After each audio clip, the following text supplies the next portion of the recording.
Hi, my name's Emma, aka Ukulele Woodshed, and in the first of these 3 tutorials in the How to Swing series, I'm going to show you how to take chord shapes that you already know, like C, F, A7, G7, and move them up the neck to quickly find alternative chord inversions, and also so that you can change key easily without having to use a capo, and also so that we can move away from using open string chords to using closed string chords so that we can get a jazzier feeling to our ukulele playing. Let's get started, shall we? Okay, so let's start with the C chord shape that everyone knows. Now imagine that the nut here on the C chord shape is a bar.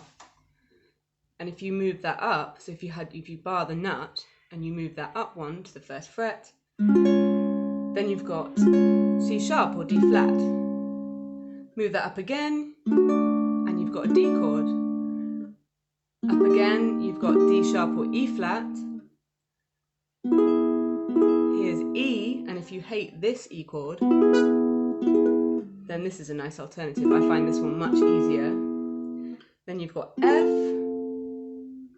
F sharp, and G, and you can continue up the fretboard. So that's the C shape, moved up.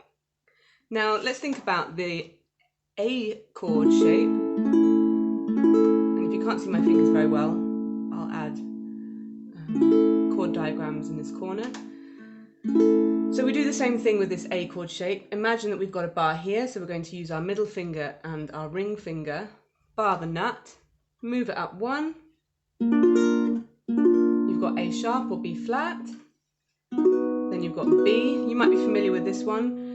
You can also play it like this, but just by barring the A and the E string, or you can bar all 4. Move it up again, and this is a C chord, so it's an alternative to our other C. C sharp or D flat, and then you've got another D chord here, and so on.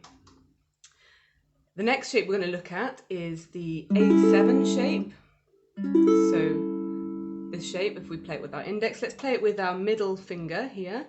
Again, bar the nut, move it up, and you've got A sharp 7 or B flat 7.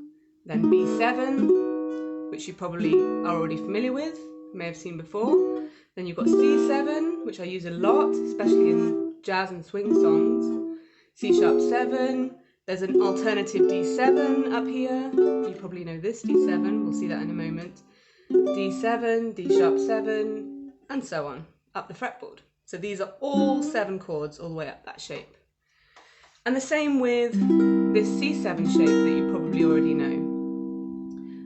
If we move that up 1, we've got C sharp 7 or D flat 7.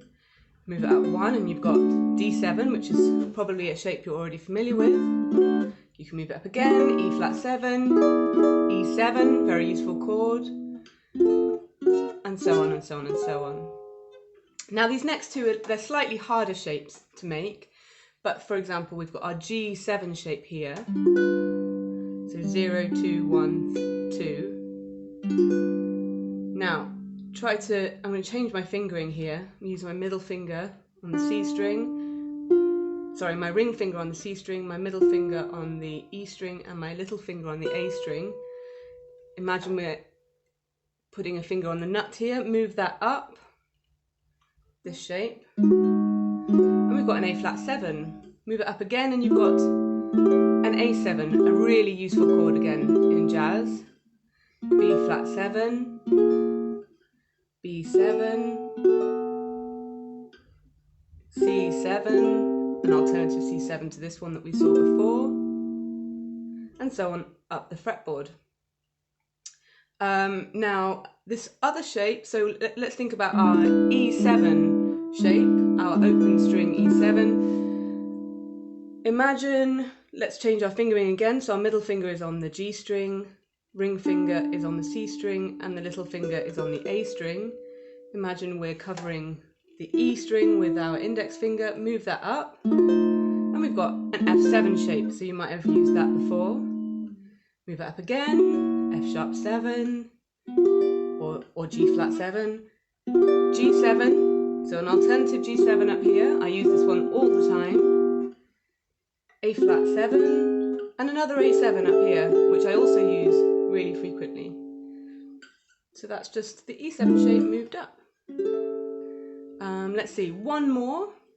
We could have our F shape, so that's 2, 0, 1, 0. Let's change our fingering again. So my ring finger is on the 2nd fret of the G string. My middle finger is on the 1st fret of the E string. And I create the bar, move that up. And we have F sharp 7 or G flat 7. Sorry, F sharp or G flat, not 7. Move that up again, we've got a G chord. You'll see here that the G chord that we know, we're using the same fingerings, we're just adding a finger here. Move that up again, G sharp or A flat. Move it up again, and you've got an A, and so on and so on. And there you go. Okay, so now you've seen how to turn some of these familiar open string chord shapes into closed string chord shapes up the neck. Try it out in a few songs this week, see how you find it, and maybe if you have, for example, a song with 8 bars of A7, try 2 different A7 inversions, for example, and see how it sounds. In the next tutorial, we'll be looking at left hand muting to get a jazzier feel to your ukulele playing. So see you then. Bye.